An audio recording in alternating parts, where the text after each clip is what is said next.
کیونکہ اسلام ہمیں محبت سے رہنے کا سبق سکھاتا ہے۔ بچوں، ہم نے پڑھا ہے کہ ہمارے ملک کے 4 صوبے ہیں: پنجاب، خیبر پختونخوا، سندھ اور بلوچستان، اور کشمیر بھی ہمارے ہی ملک کا حصہ ہے۔ ہمیں اپنے ملک اور اپنے ملک میں رہنے والوں سے بے پناہ محبت ہے، کیونکہ اسلام ہمیں محبت سے رہنے کا درس دیتا ہے۔ بچوں، اسلام بہت پیارا مذہب ہے اور پاکستان بھی اسلام ہی کے نام پر آزاد ہوا۔ پاکستان ایک اسلامی ملک ہے، اس لیے ہمیں چاہیے کہ ہم اپنے ملک پاکستان میں اسلام کے مطابق آزادی سے زندگی گزاریں۔ بچوں، اس سبق میں ہم نے پڑھا ہے کہ پاکستان ایک اسلامی ملک ہے اور یہ 14 اگست 1947 کو ہمارے بزرگوں کے بے پناہ قربانیوں اور قائد اعظم کی بہت کوششوں سے آزاد ہوا۔ پہلے یہ ہندوستان کا حصہ تھا اور انگریز اس پر حکومت کرتے تھے، اور ہندو بھی ہندوستان میں رہتے تھے اور وہ چاہتے تھے کہ انگریز چلے جائیں اور وہ پورے ہندوستان پر حکومت کریں، جبکہ قائد اعظم یہ چاہتے تھے کہ مسلمانوں کا ایک الگ اسلامی ملک ہو جہاں پر رہ کر وہ اسلام کے مطابق اپنی زندگی گزار سکیں۔ قائد اعظم علامہ اقبال اور دوسرے رہنماؤں نے مل کر سب مسلمانوں کو اکٹھا کیا اور ان کو بتایا کہ وہ ایک الگ ملک حاصل کر سکتے ہیں۔ جب یہ ملک ہمیں بے پناہ قربانیوں سے حاصل ہوا تو ہمیں چاہیے کہ مل جل کر رہیں اور اسلام کے مطابق اپنی زندگی گزاریں۔ آگے سبق کے اہم نکات ہیں۔ Number 1، sub Pakistani by by ہیں۔ نمبر 2، اسلام محبت اور امن سے رہنے کا سبق دیتا ہے۔ نمبر 3، ہمیں اپنے پیارے ملک میں مل جل کر رہنا چاہیے۔ آگے اس سبق کی مشق کرتے ہیں۔ سب سے پہلے ہم مشکل الفاظ کے معنی کریں گے۔ ملی نغمہ، ملک کے بارے میں گیت۔ قابل، باصلاحیت، ہوشیار یا لائق۔ متحد، اکٹھے۔ دکھ درد، مشکلات۔ آگے سوال نمبر 1 ہے، جواب لکھیں۔ الف، ٹیلی ویژن پر کون سا ملی نغمہ چل رہا تھا؟ جواب، پاکستان زندہ باد، آزادی پائندہ باد۔ ب، پاکستان کس نے بنایا؟ جواب، قائد اعظم محمد علی جناح نے پاکستان بنایا۔ ج، آزادی کے وقت ہندوستان میں دوسری بڑی قوم کون تھی؟ جواب، آزادی کے وقت ہندوستان میں مسلمان دوسری بڑی قوم تھی۔ د، پاکستان کے کتنے صوبے ہیں؟ جواب، پاکستان کے 4 صوبے ہیں۔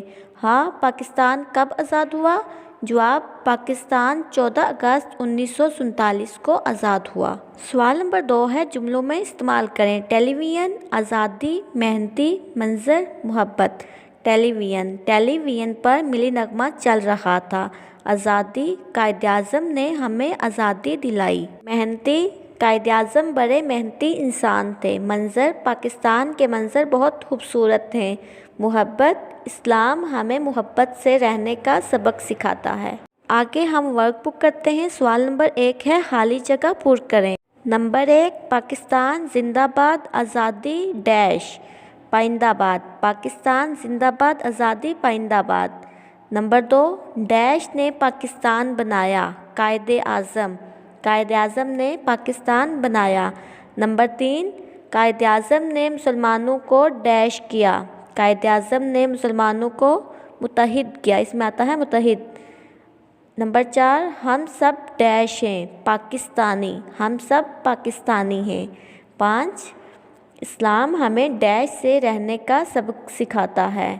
محبت۔ اسلام ہمیں محبت سے رہنے کا سبق سکھاتا ہے۔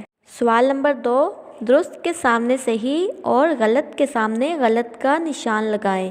نمبر 1، بچے پرچم کے پاس کھڑے ملی نغمہ گا رہے تھے۔ صحیح۔ نمبر 2، آزادی کے وقت ہندوستان میں ہندو دوسری بڑی قوم تھے۔ غلط۔ نمبر 3، قائد اعظم نے ہمیں آزادی دلائی۔ صحیح۔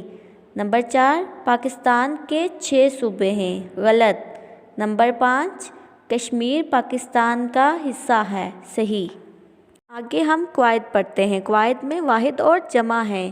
واحد ایسا اسم ہوتا ہے جو ایک کے لیے استعمال ہو، جیسے کرسی یا لڑکی وغیرہ۔ ایسا اسم جو 2 یا 2 سے زیادہ کے لیے استعمال ہو جمع کہلاتا ہے، جیسے کرسی یا لڑکیاں وغیرہ۔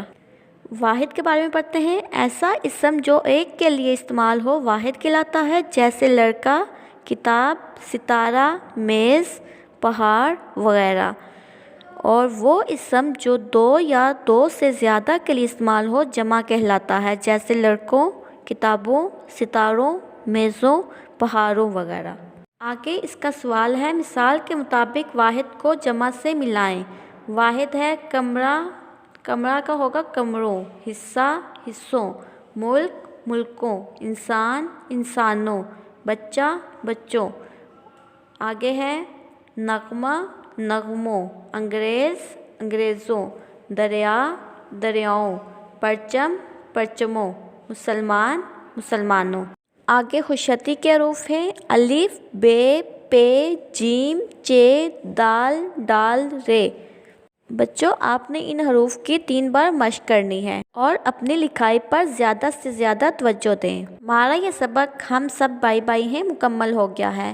مجھے امید ہے کہ آپ سب کو سمجھ آئی ہوگی۔ آپ نے اس سبق کی اچھی طرح پڑھائی کرنی ہے اور یاد کرنا ہے۔ اپنا ڈھیر سارا خیال رکھنا اور دعاؤں میں یاد رکھنا۔ اللہ نگہبان۔